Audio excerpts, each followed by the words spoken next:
Made in Thailand. So I've already done full breakdowns for every episode that has been out this season. And so we just finished episode 4. And I was like, well, based on what we've been given, I would like to do a midweek mullover. So for starters, Rick is on his way to Bangkok. And I personally don't think he's going to do what he plans on doing. People think he's probably going to try to kill Jim, the owner of the hotel, but I don't think that's going to happen. The reason why is because I think he might actually be his son, and he's going to find that out. Or his dad could still just be alive. So episode 4, the episode where he finally told Chelsea why he was going to Bangkok and what was going on and why they were even in Thailand in the first place, it was called Hide and Seek. And the Greg and Tim conversation really talked about how people come to Thailand to either hide from something or to find something. So this could mean two different things for the situation that Rick finds himself in. Because Rick said that the owner of the hotel killed his father. His father was in Thailand doing all that work and stuff and being a good man. Like, why was his dad in Thailand in the first place? Was he hiding from something? Was he trying to seek something? Like, what was he doing over there? Aren't you American? Was he hiding from Rick's mom? It would absolutely be petty if like Rick's mom told him that his dad was killed by this person and it turns out to be his actual dad. And even if he does find out that Jim is not his dad and he did in fact kill his father, I think that conversation between him and Amrita is going to perfectly bloom at the right time. So he's not going to do exactly what he said he was going to do or thought he was going to do. Because Amrita planted that seed and she planted it deep. And he is not going to be able to escape that conversation that he had with her. Because what she said was kind of profound to him. And I don't think anybody else said anything to him like that. Even though I do think Chelsea kind of said some stuff that kind of resonates with him, I don't think she said anything that has shaken his core quite like what Amrita said to him. And the thing about Amrita is she's an outsider and she's a professional at this. So she's able to see things that others might not be able to see within themselves, and their partners might not be able to articulate whatever she's about to say to them.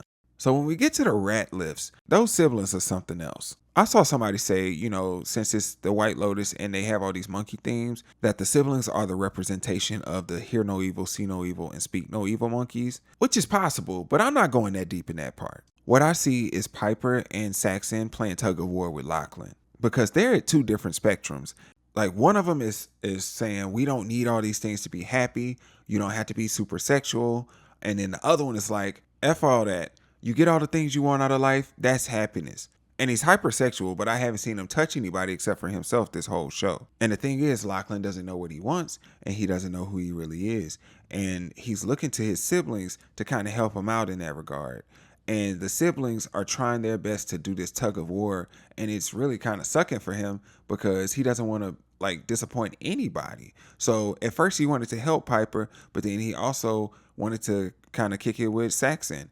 But Saxon is actually winning the tug of war because he's more aggressive than Piper. And he even doesn't want to disappoint his parents because he got into Duke and North Carolina and he has to make that choice. But really, I think he's deciding whether he's going to college or not. Because if you really pay attention to that scene where he was talking to Piper and she said she was going to stay in Thailand and he was like, well, what about me? And she was like, well, you're going to be in college. If you paid attention to what he said, he was like, okay, yeah. But really, he shook his head no, as if he was saying, no, I'm not going, but didn't know how to say that. I mean, it was very subtle body language, but that's what it looked like to me. And I bet you if anybody in the family was like, do you know where you're going to? He would probably not have a clue. And speaking of his parents, I think Victoria's dream is actually becoming more clear a little bit. I feel like the dream came more to life because you see what's happening with Tim. I think maybe this dream is actually maybe her drugs sending her on this trip where she has these lucid dreams and it's sort of like a premonition of what's to come. You see that Lachlan's going to be a child of the rainbow. You see that their house is in the background. And I'm wondering if the tidal wave is like the storm is coming to their house. I know that in episode 4, Tim was like, am I going to lose my house? It's a nice house, by the way. It's pretty massive. And according to that conversation with Chuck, it does sound like you're about to lose that house, big dog. Now, her walking directly into that wave could be interpreted in a number of ways. So for starters, you sort of see her being swaddled in that comforter that's on the bed. So she's at least cozy. And when I think about people sleeping, I think of it as a peaceful state. So even the most chaotic person, when they are resting, I think that is a peaceful state for them. So she could be resting well, partially because of the lorazepam that was in her hand in the dream.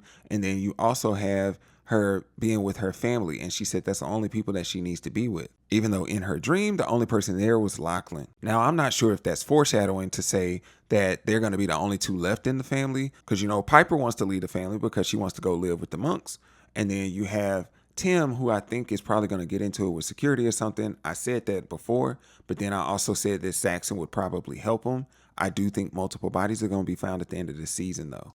Another thing that I think of is that there's a storm coming directly for her house, and instead of running away from it, she's going to address it head on, so she's feeling comfortable in that space. Now, the third part that I think of is that she can't take the embarrassment of what her family is about to go through, so she's getting more comfortable with the idea of ending it all, just like Tim.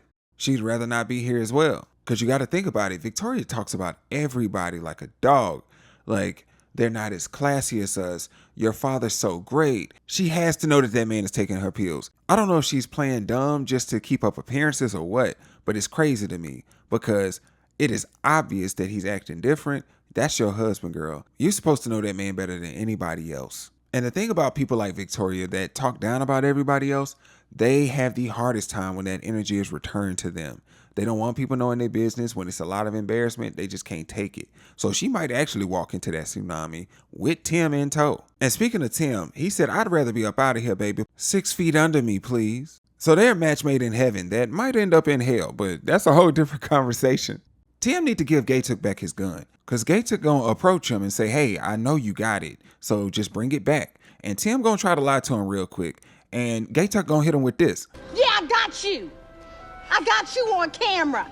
You on candid camera now. Nah, big dog, we got you in 4K.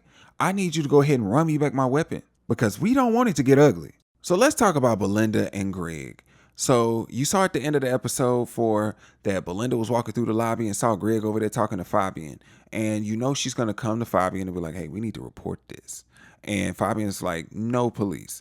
Now, my thing is, why don't you want the police? It sounds like y'all running some criminal stuff over there and y'all don't want the cops to be anywhere near that. And my thing is, he shouldn't even be talking to somebody who doesn't stay at the hotel. Like Greg does not stay at the hotel. He stays up the hill in that very nice house, by the way. But the thing is, if I stay at the hotel, my privacy should be important. So like he shouldn't even be talking about me. I hope you didn't give him my whole name. Like, damn. Fabian just out here telling all your business. Look, I just hope Greg don't send no goons over to her room because Fabian done spilled the beans. Look, let the monkeys that were supposed to be in that scene with Belinda jump the people that break into her room. See, the monkeys done probably got used to her being at peace in the room, keeping it quiet. And listen, y'all done broke in and disrupted everything, causing all kinds of chaos. They gonna fight you and they gonna put you out and they gonna chase you out like they did on Wicked when they chased Elphaba out of Emerald City. Now, as for the Hanson sisters, I'm not really sure what's about to happen to them while they're out with Valentine and his friends. I expect them to be a bit more shady this week. They pulled back on the shady this past episode, but we expect it to be back in full throttle the next episode. Come on, episode 5. So in the middle of recording and building out this video, I thought about it. What if Saxon is actually closeted? And I know I've been talking about Lachlan this whole time, and I think we've been focused on Lachlan because he's the youngest and he's trying to figure things out. But I don't think Saxon is too old, and I think sometimes people perform masculinity to a level that they think masculinity should look like. But there are people in the gay community that perform masculinity as well. Mass for mass, bro. Now, do I think that's where his character is going? Maybe not. But I wouldn't be shocked if it turned out to be that way, because a lot of times in real life that are so anti-certain lifestyles, and they turn out to be exactly what they are protesting. And the apple wouldn't fall too far from the tree, because I just talked about how his mom talks about everybody, not realizing she's running with the same people. Her husband is exactly who she's been making fun of the entire trip. So I wouldn't be surprised if one of her children turned out to be the same exact thing that they had been making fun of the whole time. And that's pretty much what I have for this video. So what do y'all think is coming? What significant thing do you think is going to happen in episode 5? Feel free to join in below in the comment section. Hit that like button so the algorithm is a little bit kinder to me. Subscribe and go ahead and tap that notification bell so you know when I drop new content. Thank you for watching, and until next time, take care.